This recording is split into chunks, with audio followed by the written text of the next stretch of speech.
देखो स्टूडेंट, हमारे पास क्लास 6 का जो मैथ है उसका जो पास्ट पेपर है वो हम सॉल्व करने लगे। उसमें हमारे पास जो ऑब्जेक्टिव पार्ट है वो हम सॉल्व कर चुके हैं, तो उसका लेक्चर अपलोड है, वो आप देख सकते हैं। अब देखें, हमारे पास ये सब्जेक्टिव पार्ट है। उसका पहला क्वेश्चन है, find the value of 5 minus, ये देखिए स्क्वायर ब्रैकेट है 12 मल्टीप्लाई बाय, फिर करली ब्रैकेट है -5 का स्क्वायर -7 डिवाइड बाय 3, और ये बंद ब्रैकेट को आगे क्लोज कर दिया। अब ये क्वेश्चन सॉल्व हुआ, मैं आपको समझा देता हूँ साथ साथ। अब ये देखें, हमारे पास ये क्वेश्चन मैंने लिखा, ठीक है। इसके नीचे ये देखें, ये 5 इसी तरह माइनस ऐसे, ये स्क्वायर ब्रैकेट ऐसी डाल दी, 12 ऐसी मल्टीप्लाई ऐसी। ये देखो 5 का स्क्वायर, पहले जो पैरेंथेसिस होती है ना, स्मॉल ब्रैकेट होती है, उसको सॉल्व किया जाता है। स्क्वायर का मतलब है कि 5 2 टाइम है, 5 5 25। फिर ये माइनस प्लस में कैसे चेंज होगा, आपने हमेशा याद रखना है कि अगर ऊपर पावर इवन हो, लाइक 2 4 6 8 वगैरह हो, तो ब्रैकेट के इन साइड जो साइन होता है वो प्लस में चेंज हो जाता है। इसलिए ये माइनस किस में चेंज हो जाएगा, प्लस में। ये -7 इसी तरह रहेगा, ये ब्रैकेट ऐसी बंद और 3 ऐसी। आगे चलें तो इसमें हमारे पास देखें क्या आ गया कि ये 5 और माइनस ऐसे आ गया, 12 ऐसे आ गया। 25 में से 7 गया तो +18 बचेगा। तो इसका मतलब है ब्रैकेट, ये वाली जो करली ब्रैकेट है, इसको भी सॉल्व कर लिया, खत्म हो गई। फिर डिवाइड और 3 इसी तरह आ गया। फिर इसके बाद अगर हम देखें तो हमारे पास यहाँ पर देखें एक मल्टीप्लाई है और फिर डिवाइड है। हमेशा याद रखें, डिमास रूल ये कहता है कि क्या होता है, DMAS होता है, वैसे आमतौर पर BO होता है। ब्रैकेट ऑफ, यानी ब्रैकेट को सॉल्व करते हैं, वो हम सॉल्व कर चुके हैं। फिर देखें, डिवीजन पहले आता है, मल्टीप्लीकेशन बाद में आता है, एडिशन और सब्ट्रैक्शन यूँ आता है अगर ब्रैकेट ना हो तो अब देखें, डिवाइड क्या है, पहले है, मल्टीप्लाई बाद में। तो इसलिए 3 को जब 18 पे डिवाइड करेंगे हमारे पास आंसर क्या आएगा, 6 आएगा। ऐसे यानी कि अगर मैं 18 को डिवाइड करूं 3 से, तो 3 6 ज़र 18। तो इन दोनों को डिवाइड सॉल्व किया, 6 आ गया, 6 12 ज़र 72, 72 से 5 निकाल दिया तो -67 हमारे पास क्या आ गया जी, आंसर आ गया। ठीक है, ऐसे कि हमने इसे 18 को जब डिवाइड किया, ये देख सकते 18 को 3 के साथ डिवाइड किया, 6 आ गया, ये देख सकते हैं मैंने डिवाइड किए। फिर उसके बाद 6 को 12 से मल्टीप्लाई किया, 72 72 से 5 निकाला तो 67 आ गया। अगला जो क्वेश्चन है, कह रहे list all the element of sets in set notation form. इनको ना सेट नोटेशन फॉर्म में लिखना है। जो ओ है ना, ओ हमारे पास क्या होते हैं, ऑड नंबर को रिप्रेजेंट करता है। x such that x is a negative integer between -10 and -1 inclusive, के -10 और -10 के -10 और -1 के दरमियान वाले नंबर आपने सारे लिखने हैं, लेकिन इनको -1 और -10 और -1 को इंक्लूड कर रहा है, यानी ये इसमें शामिल हैं। तो ये देखें, पहले ये वो क्वेश्चन था वो मैंने इसी तरह लिख दिया, तो ये वाला सारा इसी तरह लिख दिया। देखो -10 से लेकर -1 तक सारे, -10 -9 -8 -7 -6 -5 -4 -3 -2 -1, ये सारे इंटीजर हैं जो -10 से -1 तक सारे हैं, और इनके दरमियान वाले नंबर भी हैं। तो यही कह रहा था कि नेगेटिव इंटीजर होने चाहिए बिटवीन 10 और 1, यानी 10 और 1 के बिटवीन भी होने चाहिए, और कह रहे इंक्लूसिव, यानी 10 को और 1 को ऐड करना है। अगर एक्सक्लूसिव कहता है, इधर एक्सक्लूसिव कहता है, इसका मतलब है कि -10 और -1 को ऐड नहीं करना। अगर हो सकता है पेपर में आपको इंक्लूसिव की जगह एक्सक्लूसिव दे दे, तो फिर आपने ये वाले 2 नंबर छोड़ के बाकी आपका आंसर होगा। पार्ट बी में देखें तो कह रहा है x such that x is a prime number divisible by 3 and less than 20, के 20 से नीचे सारे वो नंबर लिखने हैं जो क्या हो, डिविजिबल बाय क्या हो, 3 हो। हमने x such that x और होने कौन से चाहिए, p किसको रिप्रेजेंट करता है, प्राइम नंबर को रिप्रेजेंट करता है। तो ये आपने जो शुरू में सेट का नेम होता है, इसको बहुत ध्यान से देखना होता है, क्योंकि ये भी रिप्रेजेंट करता है कि नंबर कौन से। तो अब देखिए हमारे पास आ गया जी, अच्छा p इज इक्वल, अच्छा इसने वैसे मेंशन नहीं किया, वैसे आमतौर पर p जो होता है वो प्राइम नंबर को रिप्रेजेंट किया करता है, p जो होता है वो प्राइम नंबर को रिप्रेजेंट करता है, लेकिन उसने ऐसे मेंशन यहाँ पे नहीं किया प्राइम नंबर का, इसलिए हम प्राइम नहीं, हम सारे लिखेंगे जो 20 से छोटे हो, 3 से डिविजिबल हो। तो ये देखें, ये सारे वो नंबर है जो 3 से लेकर जो है 18 के 20 से नीचे हैं, यानी कि जिनमें 3 शामिल है, तो डिविजिबल बाय 3 होने चाहिए और 20 से छोटे होने चाहिए। तो 20 से छोटे ये सारे नंबर हैं जो 3 पे डिवाइड हो सकते हैं, इनके अलावा कोई नंबर नहीं है जो 3 पे डिवाइड हो और वो 20 से नीचे हो। अगला देखें तो हमारे पास कह रहा है q is equal to x such that x is a multiple of 4, कि आपने वो नंबर लिखने हैं जो मल्टीपल ऑफ 4 हो, यानी q सेट में ऐसे नंबर लिखने हैं जो मल्टीपल ऑफ 4, यानी 4 का टेबल। तो देखिए हमारे पास x is a multiple of 4, ठीक है।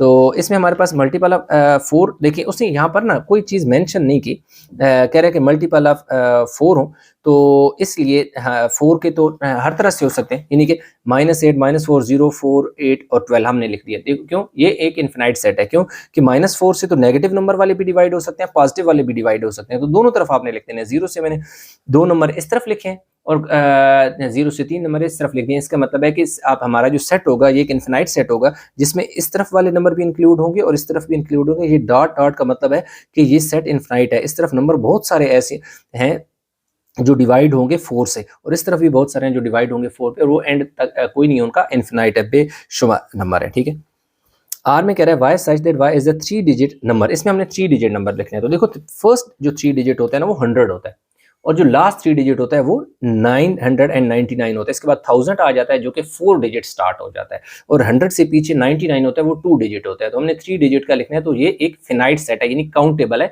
कि जो 3 डिजिट नंबर होते हैं वो इतने ही होते हैं। इससे पीछे 2 डिजिट होते हैं, इन 100 से छोटे 2 डिजिट होते हैं, और 999 से बड़े जो होते हैं वो 4 डिजिट होते हैं। तो सिर्फ 3 डिजिट की ये रेंज होगी जो 100 से लेकर 999 तक होती है। अब क्वेश्चन 3 की बात करें, कह रहे हैं state whether each of the following collection is a well defined set or not, कि आपने बताना है कि ये जो नीचे उसने दी हैं ये एक वेल डिफाइंड सेट है या नहीं है, और साथ रीजन बतानी है।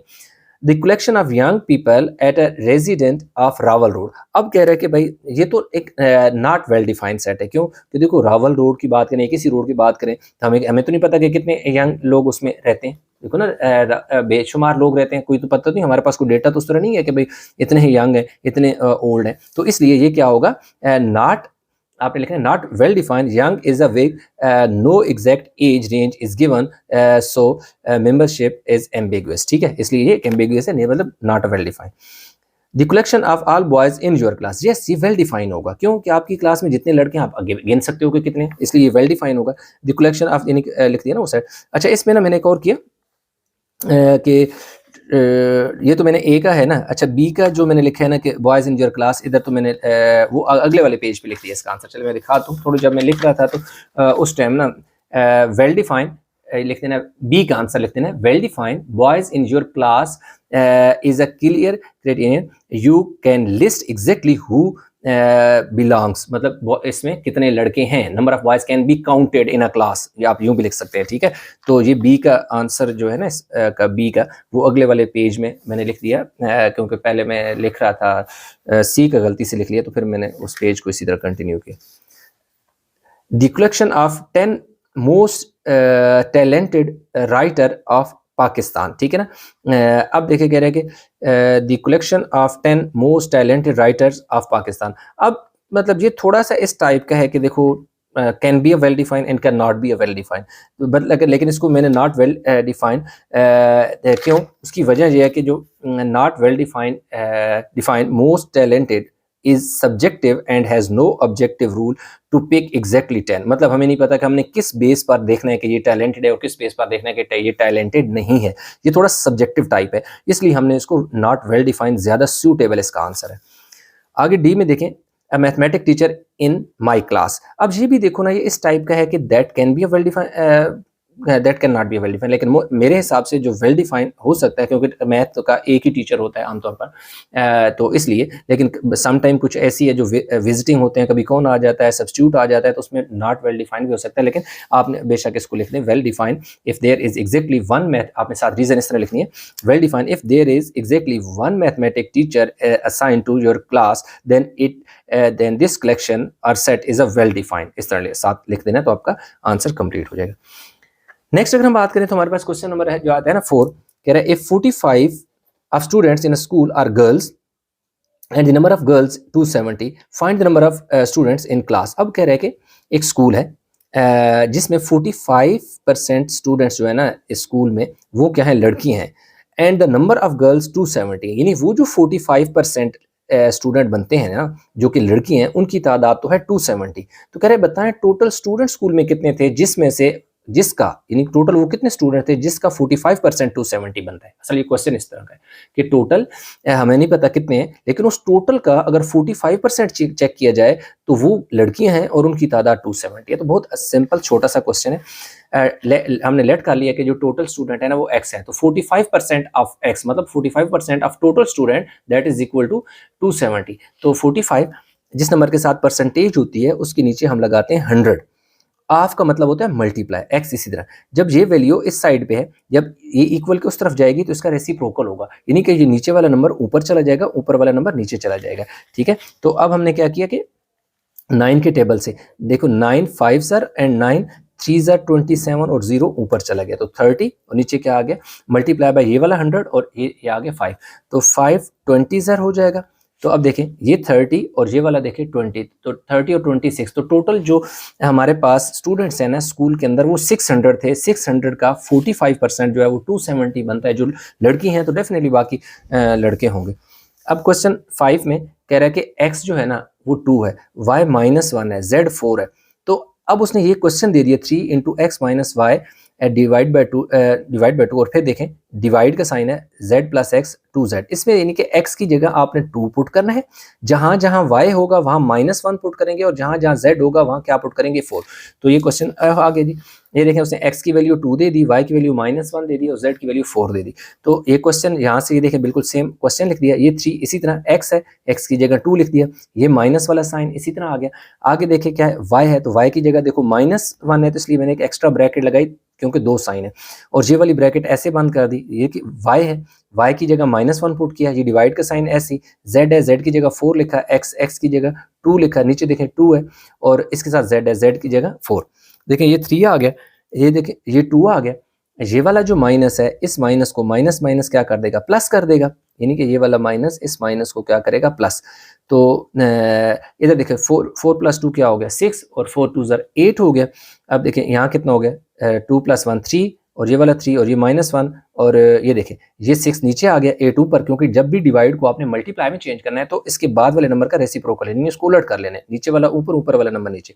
अब देखिए 3 3 क्या हो गया 9 -1 इसी तरह 8 और 6 इसी तरह।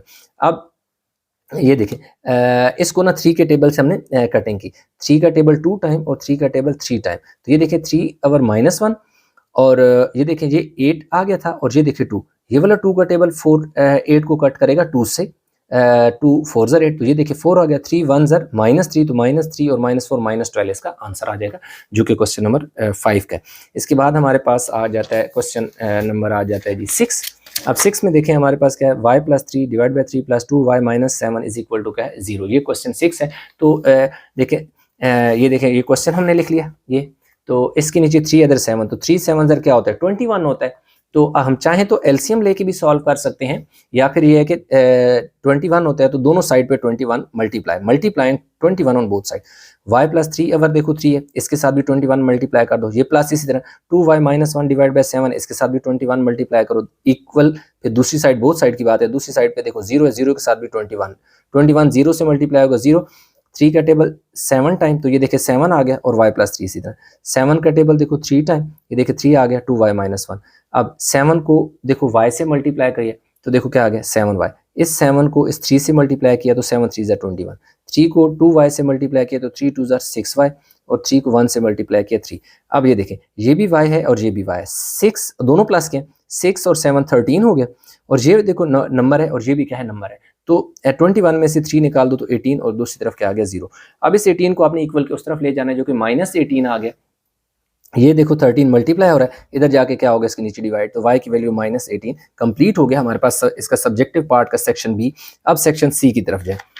सेक्शन सी जो है छोटा सा है, find the square root of 729 using prime factorisation से आपने कह रहा है कि 729 का क्या निकालना है स्क्वायर रूट निकालना है। तो ये देखें प्राइम फैक्टर हमने ऐसे निकालने कि देखिए 3 2 ज़र 6 1 बचेगा, यहाँ 12 आ जाएगा, तो 3 4 ज़र 12 3 3 ज़र 9। 3 का टेबल 2 पे नहीं जाता, 24 पे 3 8 ज़र 24 होता है और 3 1 ज़र 3 3 2 ज़र 6, 8 में 6 गए 2 21 बच गया, 3 7 ज़र 3 9 टाइम 27 होता है, 3 3 टाइम और 3 1 ज़र 1 2 3 4 5 6 टाइम देखें 729 की जगह आपने 6 टाइम 3 लिख देना। फिर इनका पेयर बना लेना। ये देखिए इधर पेयर बन गया, ये पेयर बन गया और ये पेयर बन गया। इस पेयर की पावर 2 होगी, यानी 1 + 1 2 होगी। इस पेयर की भी देखो पावर 2 हो जाएगी, इसकी पेयर की पावर 2। ये स्क्वायर से स्क्वायर रूट काट के तो 1 2 3 टाइम 3, 3 3 9 9 3 27। तो ये हमारे पास क्या आ गया जी, अंडर रूट जो 729 है, इसका जब स्क्वायर रूट लो तो 27 आता है। तो ये पहला पार्ट ए हो गया। अब अगर पार्ट बी की बात करें तो उसमें कह रहा है कि Seema is 4 years older than Ali and Sobia is 2 years younger than Ali. अब कह रहा है कि एक लड़की है जिसका नाम सीमा है, वो बड़ी है अली से, यानी अली दरमियाना बच्चा है। अली से जो सीमा है वो 4 साल बड़ी है, जबकि सोबिया 2 साल छोटी है। तो इसका मतलब है ये दरमियान वाला बंदा है। तो अब देखें, अगर इसको मैं एक्स कहूँ तो ये एक्स, अगर इसकी फर्ज को एज एक्स हो तो सीमा क्या है, इससे बड़ी है। तो इसका मतलब है सीमा कितनी हो जाएगी, x + 4 हो जाएगी। जबकि जो सोबिया है वो इससे 2 साल छोटी है। तो इसका मतलब इधर x माइनस क्या हो जाएगा 2। तो इसका मतलब है कि अगर अली की एज x हो तो जो सीमा जो उससे बड़ी है वो उसकी कितनी बड़ी है, 4 साल। तो इसलिए इसकी एज में x + 4 ऐड करेंगे तो सीमा की एज आ जाएगी। और क्योंकि अली से सोबिया छोटी है, और कितनी छोटी है, 2 साल, इसलिए अली की एज में से 2 माइनस कर दो। तो यही और कह रहा है इन तीनों की एज को, अगर सीमा की, अली की और सोबिया की एज को इकट्ठा करो, if they sum of their ages is 47। कह रहे हैं उनकी एज कितनी हो जाती है, 47 हो जाती है। तो आप इसका एज निकालें इन सारों की। तो ये देखें क्वेश्चन हमने किया है, वही जो मैंने आपको समझाया कि सबसे पहले आपने क्या कर लेना है कि लेट कर लेना है कि एज अली की x है, तो सीमा की क्या होगी, सीमा क्योंकि इससे 4 साल बड़ी है इसलिए इसमें ऐड हो जाएगा 4। जबकि सोबिया अली से 2 साल छोटी है तो x - 2 हो जाएगा। अब कह रहा है कि इन सम ऑफ देयर एजेस कितना है, 47 है। तो अब देखें अली की एज प्लस ये देखें अली की एज है ये वाली, फिर देखो सीमा कितनी है, x + 4, तो सीमा की एज को ऐड कर लो, फिर प्लस किसकी, सोबिया की एज x - 2। तो x कितने हैं, 1 2 3, ये देखिए 3x है तो इसलिए ये देखो 3x हो गया। ये नंबर है और ये भी नंबर है, तो इसका क्या हुआ कि 4 में से 2 गए तो पीछे 2 बचेगा, 4 बड़ा है तो साथ साइन प्लस का लगेगा। ये +2 जब इधर 47 की तरफ आएगा तो माइनस होगा तो 45 आ जाएगा। ये देखो 3 मल्टीप्लाई हो रहा है तो लाजिम बात है इस 3 ने इधर आके डिवाइड होना है। तो 45 को अगर डिवाइड करो 3 से तो 3 1 ज़ा 3 होता है, 1 5 ऊपर से नीचे लाए 3 5 सर कितना हो जाएगा 15। तो 45 पे 3 का टेबल 15 टाइम जाता है। तो इसका मतलब है कि अली जो है वो 15 ईयर्स का है, उसकी बहन जो सीमा है वो 4 सालों से बड़ी है तो इसमें 4 ऐड करो तो 19 ईयर्स आ जाएगा, जो कि आ जाएगी सीमा की एज। सोबिया क्योंकि अली से 2 साल छोटी है तो इसलिए आपने सोबिया की एज जो है, अली की एज जो 15 है उसमें से निकाले तो सोबिया जो है वो 13 साल की आ जाएगी। तो यूँ यानी कि हमारे पास ये सारा क्वेश्चन जो है वो कंप्लीट हो जाएगा। अब हमारे पास क्वेश्चन आ जाता है जी 2। क्वेश्चन 2 में कह रहा है Sana can blow 18 balloons in 20 minutes. मतलब अब कह रहा है कि एक लड़की सना है जो 18 जो बलून है ना उनको एयर फिल उनमें करती है और 20 मिनट लेती है। इसी तरह अहमद जो है वो 16 बलून जो है एयर उनमें फिल करता है और कितना होता है 21 मिनट लेता है। तीसरा जो है वो बिलाल है, वो 12 बलून में 23 मिनट्स उसको लगे हैं। कह रहे आपने अज्यूम ये करना है कि जो balloon are blown to the same size के जो बलून है, गुब्बारे हैं, उनका साइज सेम है। तो बताएं कि किस की जो स्पीड है वो ज़्यादा है, हमने ये बतानी है। तो ये क्वेश्चन असल में 2 तरह से हो सकता है। एक तरह से मैं आपको ये बता देता हूँ। सबसे आपने ये करना है कि नंबर ऑफ ब्लोन बाय सना, सना ने कितने बलून में एयर फिल किए, 18 में। टाइम कितना लिया, 20 minute. Time taken to blow 1 balloon, कि एक बलून में कितना टाइम लिया उसने। तो हमारे पास आ जाएगा कि उसने टोटल टाइम कितना लिया और नंबर ऑफ बलून्स कितने थे। Time taken divide by number of balloon, तो एक यानी कि बलून को फिल करने में तकरीबन 1.1 मिनट उसका लगा है, ठीक है। तो speed of Sana to blow balloon 1.1 minute पर बलून आ जाएगा, ठीक है। अब दूसरा number of balloon blown by Ahmed, Ahmed ने 16 बलून को एयर फिल किया, टाइम उसने लिया था 21 मिनट। तो एक बलून में उसने कितना टाइम लिया, time taken divide by number of balloon, तो 1.31 जो है पर मिनट, यानी 1.31 जो कि 1.3 ही लिख देंगे मिनट पर बलून। यानी कि अहमद की जो स्पीड है उसने एक बलून को फिल करने में 1.3 मिनट लिए। जबकि अगर तीसरा जो हमारे पास है बिलाल, उसने टोटल 12 बलून को एयर फिल की, उसमें टाइम उसने लिया 13। तो time taken divide by number of balloon, तो कितना आ जाएगी 1.916 आ जाएगा। तो स्पीड जो अहमद की थी एक बलून को फिल करने की, वो 1.9 मिनट पर बलून लगा। तो अब अगर देखें तो हमारे पास एक ने जो सना ने 1.1 मिनट लिया, जबकि इसने 1.3 लिया, इसने 1.9 लिया। बाय कंपेयरिंग स्पीड कह रहे हैं इन तीनों की speed 1.1, 1.3 and 1.9, we conclude that Sana can blow balloons with fastest speed as she took 1.1 minute पर balloon which is minimum time. ठीक है, कि सना की स्पीड सबसे ज़्यादा है क्योंकि इसने बलून को 1.1 मिनट में किया। तो ये हमारे पास क्या हो गया जी, क्वेश्चन कंप्लीट हो गया। कुछ इस तरह है जी इसकी कंप्लीट पिक्चर। नेक्स्ट हमारे पास आ गया जी क्वेश्चन 3। अब देखो क्वेश्चन 3 बड़ा मज़े का क्वेश्चन है। अब वो क्या, उसने हमें क्या कर दिया कि एक क्या दे दिया, एक स्केयर दे दिया, उस स्केयर के बीच में एक सर्कल दे दिया। अब स्केयर जो है उसकी साइड जो 10 सेंटीमीटर 10 सेंटीमीटर, इसका मतलब है सारी साइडें 10 सेंटीमीटर है। जबकि कह रहा है कि जो डायमीटर है ना, डायमीटर सर्कल है ना, वो कितना है जी, यहाँ से लेकर यहाँ तक कितना है जी, वो भी डेफिनेटली अगर यहाँ से यहाँ 10 है तो यहाँ से यहाँ भी 10 सेंटीमीटर होगा, क्योंकि इसके बाहर वाली सरफेस को वो टच कर रहा है, touching the side of the square. वो खुद बता रहा है कि स्केयर जो है सर्कल जो है वो बाहर वाली साइड को टच कर रहा है। अब कह रहा है perimeter of unshaded region find करो। Number 1, perimeter of unshaded region. Perimeter होता है ये जो बाहर वाली लाइन होती है ना, ये बाहर वाली, इसकी लंबाई कितनी है, इसकी लेंथ कितनी है, कह रहा है ये बताओ कितनी है।